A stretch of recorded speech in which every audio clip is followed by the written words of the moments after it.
సామాజిక న్యాయం కోసం గళమెత్తిన సామాన్యుడి స్వరం Kapunadu. Please subscribe our channel. Kapunadu వీక్షకులకి స్వాగతం. సామాజిక న్యాయం కోసం సామాన్యుని స్వరం, మీ కాపునాడు. ఈరోజు మనతో సామాజికవేత్త, సీనియర్ అడ్వకేట్ డాక్టర్ రాయల సుధాకర్ రాయలు మన స్టూడియోకి వచ్చారు. నమస్తే సార్. ఈరోజు కాపునాడు స్టూడియోకి రావడం ప్రౌడ్లీ ఐఎమ్ ఫీలింగ్. నా గురించి 4 మాటలు చెప్పమని మీరు అడిగినందుకు చాలా సంతోషిస్తూ, నేను 1981 సంవత్సరంలో 10th క్లాస్ చదివేటప్పుడు మా నాన్నగారు రిటైర్డ్ హవల్దార్ మేజర్ వారు కండిషన్ పెట్టారు, ఫస్ట్ క్లాస్ కనుక నువ్వు పాస్ అయితే నీకు సైకిల్ కొని పెడతాను అని. వెరీ గుడ్, డిస్టింక్షన్లో పాస్ అయ్యా. సైకిల్ కోసం కాదు, మా నాన్నగారు చెప్పారు కాబట్టి ఆయన వర్డ్స్ ఫాలో అవ్వాలని చక్కగా 75% డిస్టింక్షన్తో పాస్ అయిన తర్వాత నాకు సైకిల్ కొనిచ్చారు వారు. మా ఇంటి పేరు రాయల అవడం, అందరినీ సమీకరించాలని రాయల్ అని పెట్టుకుంటే నేను ఒక్కడే ఎక్స్పోజ్ అవుతా, రాయల్స్ అని పెట్టా. మన సైకిల్ హీరో సైకిల్ లోగో కింద రాయల్స్ అని రాశాను నేను. అది ఎప్పుడు 1981 అంటే ఇప్పటికి దాదాపు 40 ఏళ్ళు అయినట్టు. తొలిగా ఈ రాయల్స్ అనే వర్డ్ అక్కడక్కడ వాడేవారు ముస్లిమ్స్ షాపులకని దానికని, రాయల్ షూ అంటే అది వాళ్ళు పెట్టుకునేవాళ్ళు. మన వాళ్ళు ఎప్పుడు కూడా ధైర్యంగా రాయల్స్ అని పెట్టుకున్నది లేదు, అదే మొదలు అని నేను అనుకుంటా ఉన్నా. మరి పెద్దలు, విమర్శకులు, పరిశోధకులు దాని మీద వ్యాఖ్యానిస్తే నేను ఐఎమ్ వెల్కమింగ్. అండ్ 81 అలా జరిగిన తర్వాత ఆ కొత్తల్లోనే ఒక 5 ఏళ్ళు జర్నీ ఇంటర్మీడియట్ అయిపోవడము, డిగ్రీకి రావడం. అప్పుడు మహానాయకుడు రంగా గారి అసాసినేషన్ అయినప్పుడు బెబ్బులి రంగా జైల్లో, రంగా ఆత్మబలం గుండెల్లో, ఆ కాన్సెప్ట్తో, ఆ నినాదంతోనే మేము ఇక్కడ దాకా రాయలసీమ ఎక్కడంటే అది దాదాపు 500 కిలోమీటర్లు ఉంటుంది. మేమున్న ఊరు విజయవాడకును, మేమున్న ఊరు. అక్కడి నుంచి కూడా బస్సుల్లో వీలైతే బస్సుల్లో, ట్రైన్స్ వీలైతే ట్రైన్లో. అంటే అప్పట్లో ఉన్న పరిస్థితులు ఏంటంటే అందరూ జట్టుగా రావడం కూడా కుదిరేది కాదు. అప్పుడున్న రాజకీయ సమీకరణల వల్ల కానీ, ఇంకో రకమైన ఒత్తిళ్ళ వల్ల కానీ, పోలీస్ స్టేషన్స్లో ముందుగానే నోటెడ్ పర్సన్స్ నేమ్స్ అన్నీ వెళ్ళిపోయేవి. ఓ ఇదేదో జరుగుతుంది, వీళ్ళు మొదలు అక్కడి నుంచి బయలుదేరుతున్నారు అన్నప్పుడు సపరేట్గా తిరుపతికి వచ్చి కొంతమంది రావడము, ఇంకో ఊళ్ళో నుంచి అట్లా రావడం. కృష్ణానది తీరాలు ఆ రోజు అప్పట్లోనే 20 లక్షల దాకా హాజరయ్యారని మనం విన్నాం. ఆ పరిస్థితుల నుంచి రావడం ప్రయాణం మొదలైందనమాట. తర్వాత రోజుల్లో ఏం జరిగింది, మాకు రాయలసీమలో సినిమా బిజినెస్ పరంగా నెల్లూరు, ప్రకాశం వరకు ఒకటి రాయలసీమ జోన్. అంటే కడప, కర్నూలు, చిత్తూరు, అనంతపూర్, నెల్లూరు, ప్రకాశం జిల్లా వరకు బళ్ళారు కూడా కలుపుకొని సినిమా బిజినెస్లో ఉండేది. రాయలసీమ వచ్చేసరి పొలిటికల్ సిచ్యువేషన్లో ఈ 6 జిల్లాలు కలిపి రాయలసీమ జోన్ కింద ఉండేది. దీన్ని ఎన్ని సీట్లు ఇస్తారా అని లెక్కేసుకుంటే వెతికి అక్కడొకటి ఇట్లే ఉంది పరిస్థితి. ఈరోజు కూడా కర్నూలు జిల్లాలో ఎమ్మెల్యే అనేవాళ్ళు లేడు, బహుశా అతి త్వరలో వస్తారని మనం ఆశిద్దాం. కడప జిల్లాలో సింహం బండా రత్నసభాపతి ఉండేవారు. ఆయన ఏం చేశారు, జజాంటిక్ ఫిగర్. ఆయన చూస్తేనే ఓ రైట్ ఇతను లీడర్ అనే భావన మనకు వచ్చేస్తుంది. అటువంటి వ్యక్తి ఆధ్వర్యంలో ఆయన ఎమ్మెల్యే అయ్యారు, మినిస్టర్ అయ్యారు, అన్ని రకాల పదవులు అనుభవించిన వ్యక్తి. మాకు లివింగ్ లెజెండ్ అంటే ఆయన. అప్పట్లో రాయలసీమలో అంతవరకు నాయకులు ఉన్నా కూడా ఆయన వాగ్దాటి, ఆయన ఫ్లూయెన్సీ ఇన్ ఇంగ్లీష్, ఆయన బిహేవియర్, యాటిట్యూడ్, ఎవ్రీథింగ్ చూస్తాను ఓహో రాయలసీమలో ఉన్న బల్జలంటే ఎట్లా ఉండాలి, ఇదే పోకడతో ఉండాలి అని మాకు ఇన్స్పిరేషన్ అనమాట ఆయన. అట్లా ఉండే పరిస్థితి. అక్కడ ఆయన ఒకటే కనపడేవాడు, రాజంపేట ఒకటి, రాయచోట సుఖవాసం పాల్గొంటాయని. ఆయన కూడా ఇండిపెండెంట్గా నెగ్గారు. ఇది ఎన్టీఆర్ వేవ్లో ఇండిపెండెంట్గా గెలవడం ఇవన్నీ జరిగింది. మా జిల్లా వచ్చేసరికి అభినవ్ కర్ణుడు అంటాం ఆయన అందరిని మేము. డీకే ఆదికేశ్వర గారికి దళవాయి ఆదికేశ్వర ఆయన 1996లో ఒకసారి కాంగ్రెస్ నుంచి కంటెస్ట్ చేశారు. జ్ఞానేందర్ రెడ్డి అని అపోనెంట్. అంటే కాంగ్రెస్లో ఉన్న శక్తులు కానీ ఇంకో రకరకాల ఈక్వేషన్స్ వల్ల కానీ ఆయన దిగ్విజయంగా ఓడగొట్టారు. తర్వాత ఆయన ఆలోచించారు, అంటే అంతర్మదనం ఎట్లా అంటే ఆయన బిజినెస్ సర్కిల్స్ కానీ ఇంకో ఎక్కడైనా కూడా ఆదికేశవ నాయుడు అంటే ఎవరెస్ట్ ఇన్ బిజినెస్, అంత గొప్ప వ్యక్తి, దూరదృష్టి గలవాడు. అటువంటి వ్యక్తినే మనం ఓడించామని అది పెద్ద ఎగ్జాంపుల్ అయిపోయింది అవతల వాళ్ళకి. ఆదికేశవ అనంతరాన్ని మేము ఓడించాం కాంగ్రెస్ పార్టీ. ఆయన ఏఐసిసికి ట్రెజరర్ ఆల్ ఇండియా లెవెల్లో. అంత వ్యక్తిని మేము ఓడించాము. ఇంకెవరైనా సర్పంచ్ టికెట్ వెళ్ళి అడిగినా కూడా ఆదికేశవ ఆయన్ని ఓడగొట్టాం, ఓడిపోయాడు, మీకెందుకు టికెట్ అనే పరిస్థితి. అటువంటి ఇబ్బందులు ఉన్న దీంట్లో ఆయన ఆలోచించి 2004 వచ్చేసరికి తెలుగుదేశం ఎంపీగా కంటెస్ట్ చేయాలని అంటే జరుగుతున్నాయి. మేము ఒక సర్వే వాళ్ళు వచ్చారు ఢిల్లీ నుంచి. వాళ్ళు వచ్చిన తర్వాత వాళ్ళు అడిగారు, మీ జిల్లాలో ఎంపీ ఎవరైతే బాగుంటుంది అని. మేము ఆదికేశవ నాయుడు చెప్పాం. అప్పటికి ఆయన కాంగ్రెస్లో ఏఐసిసి ట్రెజరర్గానే ఉన్నారు. అప్పటికి కూడా ఉంటుందంటే మిగతా ఈ పత్రికల్లో వాళ్ళు వస్తారు కదా సర్వే అంటే ఏం జరుగుతుందో తెలుసు. వాళ్ళు అడిగేవారు నన్ను, ఏం సుధాకర్ నువ్వు ఇంత చదువుకున్నావు, ఇంత నాలెడ్జ్ ఉంది నీకు, ఆయనేమో ఇప్పుడు ఏఐసిసి ట్రెజరర్గా ఉన్నారు, మీరేమో తెలుగుదేశంలో ఎంపీ అయితే బాగుంటుందని అన్నారు, ఏంది వాట్ ఇస్ యువర్ ఈక్వేషన్ అని. ఏముందంటే ఆయన సైకిల్ ఎక్కితే కానీ పార్లమెంట్కి పోరని నా ఉద్దేశం, అందుకోసమని మీరు ఖచ్చితంగా సైకిల్ తరపున కంటెస్ట్ చేయాలి అంటే, సరే ఆనాటి ఏనాటి విన్న ఆయనతో మాకు సాన్నిహిత్యం ఉంది. ఆయన కానీ మానపల్లి మా సోదరులు శ్రీకాంత్ వారికి కానీ చాలా సాన్నిహిత్యం వారితో. మనమేమో అనుకుంటున్నాము ఆయన మనకు అలాట్ చేయాలి కదా, టికెట్ ఇవ్వడం ఇవన్నీ ఎక్సర్సైజ్ అంతా ఉంది కదా, ఎట్లా కుదురుతుంది ఇదంటే, మీరు గట్టిగా సంకల్పం చేసుకుంటే అయిపోతుందని చెప్పాం. సరే అలా అయింది, ఆయన ఎంపీ అయ్యారు. ఆ తర్వాత రోజుల్లో ఏం చేశారు, ఈయన ఎంపీ అయినందుకు గాను ఆ కాన్స్టిట్యుయెన్సీని ఎస్సీ కాన్స్టిట్యుయెన్సీ చేశారు. బైఫర్గేషన్, అది డిలిమిటేషన్ ఆఫ్ కాన్స్టిట్యుయెన్సీస్లో ఆ చిత్తూరు నియోజకవర్గం పోయింది. ఆయనే చిట్ట చివరి ఎంపీ ఓసీ క్యాండిడేట్గా, అండ్ మన సామాజిక వర్గ వ్యక్తిగా కూడా ఆయనే last MP for Chittoor MP constituency. So ఈ విధంగా జరుగుతూ వస్తుంది ఈ ప్రయాణంలో. ఇప్పుడు ఈరోజు కూడా ప్రకాశం జిల్లాలో మధ్య వేణుగోపాల్ గారు తప్పిస్తే మిగతా అన్ని జిల్లాలు కలిపి చిత్తూరులో ఆర్ఎన్ శ్రీనివాసులు ఆయన ఒక్కరే ఓన్లీ ఎమ్మెల్యే. అక్కడక్కడ సర్కిల్స్లో తమాషగా ఒక్క మగాడండి అనుకుంటుంటాం మేము. అట్లా ఉన్న పరిస్థితి. ఇక్కడ వచ్చేసరికి మధ్య వేణుగోపాల్ గారు ప్రకాశం జిల్లాలో. ఈ 6 జిల్లాలు ఎన్ని సీట్లు ఉంటే ఎందుకు ఇవ్వకూడదని అన్ని పార్టీలు, నేను ఒక పార్టీని బ్లేమ్ చేసి చెప్పడం లేదు, మిగతా అన్ని పార్టీలు కూడా ఎందుకు వీళ్ళకి ఇవ్వకూడదు అని దానికి వారు చెప్పే ఈక్వెషన్స్ ఏముంది, మీరు సరైన వ్యూహంతో వెళ్ళటం లేదు, మీరు ఎమ్మెల్యేలకు ఎమర్జ్ అవడానికో, మినిస్టర్స్కి ఎమర్జ్ అవడానికో, ఎంపీస్గా మీరు ఎమర్జ్ అవడం కోసం మీరు గట్టిగా ప్రయత్నం చేయటం లేదని తిరిగి మనపైన నిందారోపణ. ఇవ్వకపోగా మీకు ఎందుకు ఇవ్వాలి, మీరు సరైన ఒకసారి శివశంకర్ గారి అబ్బాయి సుధీర్ కుమారు యూత్ కాంగ్రెస్ స్టేట్ ప్రెసిడెంట్గా ఉన్నారు. ఆయన తిరుపతిలో ఒక మీటింగ్ కోసం వస్తే మాట్లాడుతుంటే మా ముందర ఆయన ఫోన్ చేసి అంటే మాట్లాడాడు ఎవరితో, ఈయన అప్పుడు మన డి శ్రీనివాస్ గారితో మాట్లాడి, ఏమండి రాయలసీమలో ఇట్లా పరిస్థితులు చిత్తూరు జిల్లాలో ఎస్పెషల్లీ అడుగుతున్నారు అంటే ఆయన ఒకటే మాట చెప్పినారు. నేను లైవ్ ఎగ్జాంపుల్ దాన్ని డైరెక్ట్గా నేను విన్నా. ఇంతమంది అప్లికేషన్స్ పెట్టారు కదా, ఎవరెవరు పెట్టారు చూడండి ఒకసారి మీరని అడిగారు ఆయన. మీ ఏరియా నుంచి ఎమ్మెల్యే టికెట్ పలానా కాన్స్టిట్యున్సీలో నాకు కావాలని ఒక్క అప్లికేషన్ నాకు వచ్చిందేమో చూపించండి, నేను ఎట్లా హైకమాండ్తో మిమ్మల్ని సపోర్ట్ చేసేది ఎట్లా అడిగేది నేను, ఈవెన్ మీరు కావాలని అభ్యర్థినే మీరు సమర్పించకపోతే నేను ఎట్లా వాదించి మీకు ఇప్పించగలుగుతాను. దానికి ఒక ఎగ్జాంపుల్ చెప్పాడు ఆయన.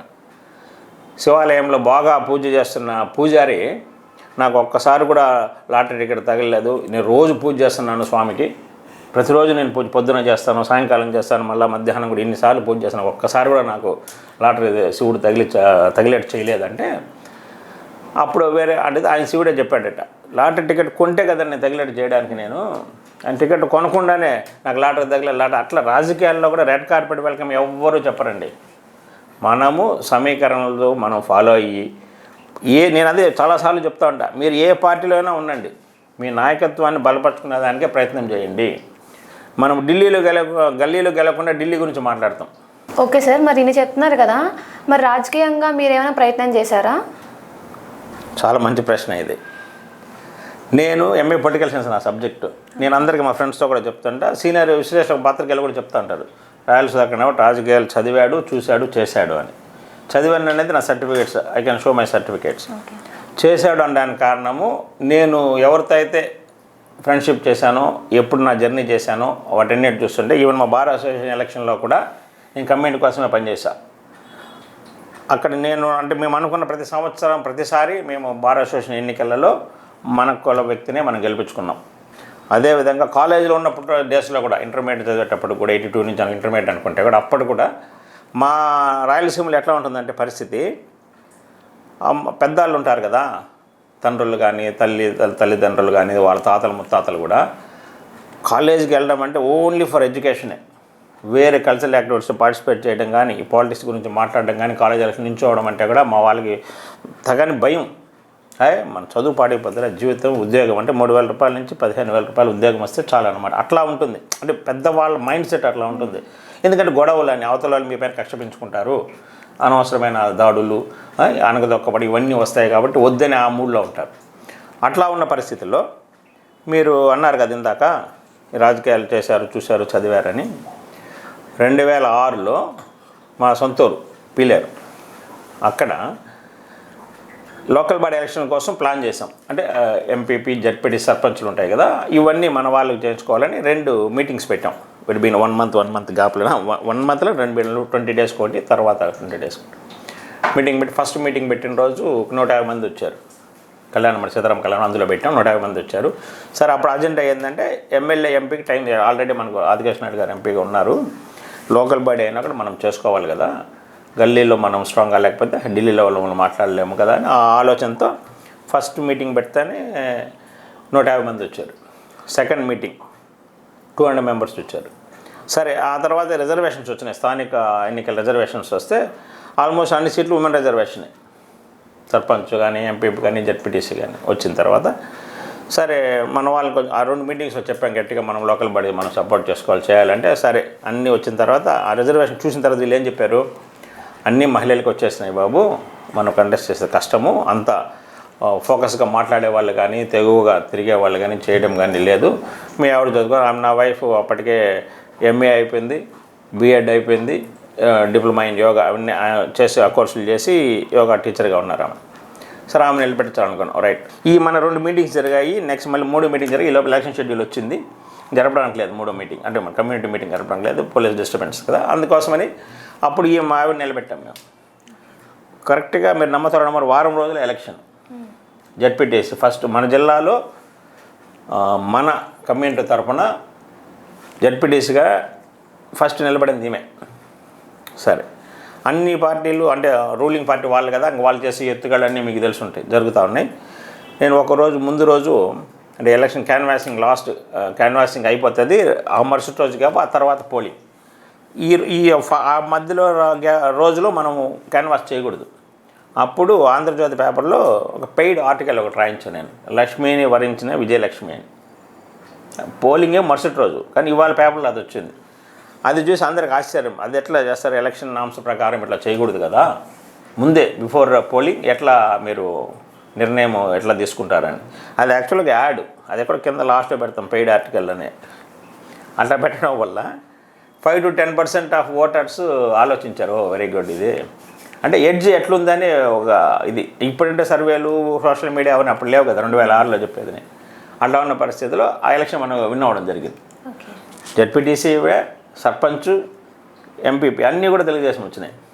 ఓకే సార్, మరి 2006లో మీరు జడ్పీటీసీలో గెలిచాను అని చెప్పారు కదా, దాని తర్వాత మీ రాజకీయ భవిష్యత్తు ఎలా ఉంది సార్? అది అదే ఫ్లాష్ బ్యాక్ అంటారు సినిమాలో, అట్లా మనం వెనక్కి వెళ్ళాలి. ఇప్పుడు 2006లో ఎలక్షన్ అయిన తర్వాత చిరంజీవి గారు పార్టీ ఇంకా అనౌన్స్ చేయలే, జరుగుతూ ఉంది, డిస్కషన్స్ ఆర్ గోయింగ్, జరుగుతూ ఉన్న టైంలో నేను ఒకరోజు కోర్టులోంచి నా కేసు వాదించి బయటకు వచ్చిన తర్వాత సూర్య పేపర్ అని వచ్చేది. అప్పుడు చిరంజీవి గారు ప్రజారాజ్యం పార్టీ అని కానీ మ్యాక్సిమం హాలిడేస్ అయిన తర్వాత వేసవి సెలవు తర్వాత కోర్టు తీస్తే జూన్లో, అప్పుడు వాళ్ళు వచ్చిన తర్వాత వాళ్ళు వచ్చి నా ముందు మైక్ పెట్టి అడిగారు బయట చెప్పమని, ఏమని అంటే చిరంజీవి పార్టీ పెట్టి ఆలోచనలో ఉన్నాడు కదా. నేను అప్పుడు చిరంజీవి ప్రజాసేవా సమితికి జిల్లా అధ్యక్షుడు, రాయలసీమకు సంబంధించి లీగల్ అడ్వైజర్, ప్రతి షూటింగ్కి వెళ్ళడం, అదే మా బ్రదర్ ఒక అని చెప్పాను కదా శ్రీకాంత్, ఆయన మేము కలిసి వాళ్ళు ప్రోగ్రామ్స్ ఏ ప్రోగ్రామ్కైనా వెళ్ళడం. నాది బార్ అసోసియేషన్ 99లో బార్ అసోసియేషన్ ఎలక్షన్ అయిపోతే మాకు కావాల్సిన తిరుగు గురుస్వామి గారని మా గురువు ఆయన, నేను లా ప్రొఫెషన్లోకి రావడానికి నాకు ఇన్స్పిరేషన్. ఆయన బార్ అసోసియేషన్ ప్రెసిడెంట్గా నెగ్గాడు అడ్వకేట్స్ ఎలక్షన్లో. అదే రోజు ఇక్కడ అన్నయ్య సినిమా ఫంక్షన్, ఆ ఫంక్షన్ చూసుకోవాలి, దీనికి అటెండ్ అవ్వాలి. అప్పుడు ఫ్లైట్ టికెట్ పెట్టుకొని ఆ ఫంక్షన్ ఆ సినిమా ఫంక్షన్ కోసం వచ్చా దీనికి. అప్పుడు ఆ రోజే ఈయన శ్రీకాంత్ గారు ఆ ఇద్దరు ఆర్టికల్ చంద్రబాబు నాయుడు గారిని చిరంజీవి గారిని కంపేర్ చేస్తూ 1978లో ఇద్దరు వచ్చారు, ఇద్దరు సినిమా రంగానికి సంబంధించిన వారిని వివాహం చేసుకుని ఇంత పెద్ద ఆ ప్రోగ్రామ్ అది. సో దానికి ఎట్టి పరిస్థితులు అటెండ్ అవ్వాలి. అట్లా భారత ఎలక్షన్ చూసుకుండి ఈ ప్రోగ్రామ్ కోసం ఫ్లైట్లో వచ్చి అటెండ్ అయ్యాం. ఇట్లా ఉన్నప్పుడు అప్పుడు ఈయన పార్టీ పెట్టాడు. వీళ్ళు వచ్చి అడిగారు నన్ను, ఈ సూర్య పేపర్ వాళ్ళు, ఏమండి మీ ఆలోచన చెప్పండి దీని మీద. రైట్, నాకేం చెప్తాను చక్కగాని, అతిపెద్ద ప్రజాస్వామ్యమైన భారతదేశంలో రాజకీయ పార్టీ స్థాపించే హక్కు ప్రతి వ్యక్తికి ఉంటుంది. నేత్రదానం రక్తదానంతో చాలా ప్రజలకు సేవ చేస్తూ ముందుకెళ్ళిన చిరంజీవి లాంటి వ్యక్తి కనుక పార్టీ పెడితే ప్రజలందరూ ప్రాణాలకు తెగించి ఆయన నాయకుడిగా గెలిపిస్తారు, ముఖ్యమంత్రి అవుతారని చెప్పానండి. దాన్ని బాక్స్ కట్టి సెంటర్ స్పెడ్ జిల్లా టాబ్లెట్ ఎడిషన్లో సెంటర్ స్పెడ్లో కలర్లో బాక్స్ కట్టి వేశాడు. అప్పుడు ఈ వాట్సాప్లు ఈ ఇన్స్టాగ్రాములు ఇవన్నీ లేవు. ఎక్కడైనా పార్టీ హైదరాబాద్ ఆఫీస్కి వెళ్ళాలంటే కాంగ్రెస్ పార్టీ కానీ తెలుగుదేశం పార్టీ కానీ ఇది అక్కడ ఉన్న లోకల్ పార్టీ ఆఫీస్ వాళ్ళు దీన్ని కట్ చేసి ఫ్యాక్స్ చేసేవారు. అది వెళ్ళిన తర్వాత ఆ నాయకుడు చూసేవాడు, ఏ పార్టీ అధ్యక్షుడు, ఆయన చూసి ఓ ఇది ఇట్లా జరిగిందా ఇదని చెప్పేసి మాకు ఇది జరగదానే మరుసటి రోజే ఇక్కడ ఇవాళ పొద్దున ఎడిషన్ వచ్చింది కదా, అప్పటికప్పుడు పంపేశారు పార్టీ వాళ్ళు. అది ఈవినింగ్ మరి పొద్దున్నేమో ఈయన చూశారు చంద్రబాబు గారు. అప్పుడు మేము ఆ పార్టీలో గెలుచున్నాం, తెలుగుదేశం తరఫున జడ్పీటీసీ నా భార్య పివిఎస్ లక్ష్మి. అప్పుడు ఆయన చూసి ఆ మరుసటి రోజే రివ్యూ మీటింగ్ కుప్పం పెట్టుకున్నారు. ఇది ఏదో జరుగుతుంది, ఏదో జరిగిపోతుంది, ఇది దీనికి వెళ్ళాలి. ఇమ్మీడియట్గా ఆయన మీటింగ్ పెట్టుకొని 4 హాల్స్ 125 మెంబర్స్ ఉండే 4 హాల్స్ మీటింగ్లో చెప్పాడు, మీరిద్దరూ చక్కగా వర్క్ చేస్తూ ఉన్నారు, డీవియేషన్ తీసుకోవద్దండి అని చెప్పి అన్నాడు. సరే నేనేమి తెలియనట్టు కావున ఎందుకన్నా, లేదన్నా మేము ఇక్కడే ఉన్నాం కదంటే, లేదు సినిమాలు వేరు రాజకీయాలు వేరు, మీరు ఇట్లా నిర్ణయం తీసుకోవద్దని అన్నాడు. సరే అన్న అని చెప్పింది. ఆ తర్వాత బయటకు వస్తారని మీడియా వాళ్ళందరూ అడిగారు, లోపల ఏదో జరిగింది కదా ఏం విషయం అని. నేను చెప్పే ఒకే డైలాగ్, అద్దెల్లోంచి సొంత ఇంట్లోకి వెళ్తున్నామని. అద్దెలు లేదు తెలుగుదేశం పార్టీ, అద్దెల్లోంచి సొంత ఇంట్లోకి వెళ్తున్నాం. అప్పుడు ఆ పార్టీకి వెళ్ళిపోయాం. నేను ఒకడే కాకుండా చాలామంది తీసుకొని వెళ్ళి జాయిన్ అయిపోయాం ప్రజారాజ్యం పార్టీలో. అప్పుడు ఏంది, ప్రజల్లో ఏమి పెద్దగా వ్యతిరేకత లేదు. రాయల సుధాకర్ రాయలు అన్నాడు చిరంజీవితో ట్రావెల్ చేస్తున్నాడు వాళ్ళ ఫ్యామిలీతో 25 yearsగా, కాబట్టి ఇక ఇతను వెళ్ళడం పెద్ద ఇబ్బంది ఏం లేదు అనుకున్నారు. కానీ రాజకీయాల్లో మనమంటే పడిన వాళ్ళు ఉంటారు కదా, మాకు 2 అగ్రకులాల వాళ్ళు మా పైన కన్ను ఉంటుంది. అంటే మా ఎవ్రీ మూమెంట్ని వాళ్ళు వాచ్ చేస్తూ ఉంటారు, డిస్కస్ చేస్తూ ఉంటారు, కామెంట్స్ చేస్తూ ఉంటారు, దానికి సపరేట్ ఒక బ్యాచెస్ని రెడీ చేస్తారు. అటువంటి నియోజకవర్గం మాది. అప్పుడు ఏం చేసింది, అటు వెళ్ళామనేది మాకు పెద్ద మైనస్ పాయింట్ పాలిటిక్స్లో. నేను కూడా ఒప్పుకుంటా, అంటే చిరంజీవి గారి పైన ఉన్న అభిమానంతో కావచ్చు, ఇంకో రకంగా రకరకాల కారణాలు కావచ్చు, నేను నెగ్గిన పార్టీలోంచి కాదని వెళ్ళాను. ఒక నెల రోజులు డిస్కషన్ తర్వాత చంద్రబాబు గారు పార్టీ సస్పెండ్ చేశారు మమ్మల్ని. సో మేము జడ్పీటీసీకి అట్లే ఉన్నాము, చిరంజీవి గారి కోసం అక్కడికి వెళ్ళిన తర్వాత జరిగింది, ఆయన సెలక్షన్ ఆఫ్ క్యాండిడేట్స్లో ఎలక్షన్ పోతుందని అర్థమైపోయి కామ్ అయిపోయినాం. కానీ ముద్ర అయితే పోయింది, పార్టీ మారారు వీళ్ళు అని. సరే ఆ లోపల మా రాజకీయ గురువు గారు ఆయన ఏం చేశారు, ఆయన ఆ పార్టీలోంచి బయట రావడము, సపరేట్ పార్టీ అనుకోవడం, ఇవన్నీ జరిగినాయి. అట్లా తర్వాత మనము మీరు అన్నట్టు జడ్పీటీసీ నుంచి నెక్స్ట్ అయితే ఎమ్మెల్యేకి వెళ్ళాలి, ఎంపీకి వెళ్ళాలి.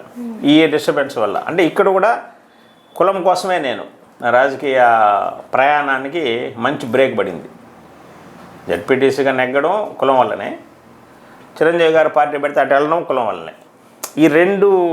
ఈ జంపింగ్స్ ఇక్కడి నుంచి ఇక్కడికి వచ్చేసేపటికి జర్నీ కట్ అయింది. కాబట్టి మళ్ళీ ఇంక ప్రమోషన్ రాలా. చూద్దాం, భగవంతుడు ఏమన్నా తొందరలో ఇస్తాడేమో తెలియదు. ఇదండి సుధాకర్ గారి మనోగతం. సో మీకు కులం కోసం ఎంత పోరాడినా మీకు ఫ్యూచర్లో బాగుండాలి అని చెప్పేసి కాపునాడు తరపు నుంచి కోరుకుంటున్నాం సార్. నమస్తే. దండిగా ధన్యవాదములు మీకు కూడా. Thank you so much for watching, and don't forget to subscribe, and if you have any doubts related to this channel, pin us below. Thank you. Please subscribe our channel.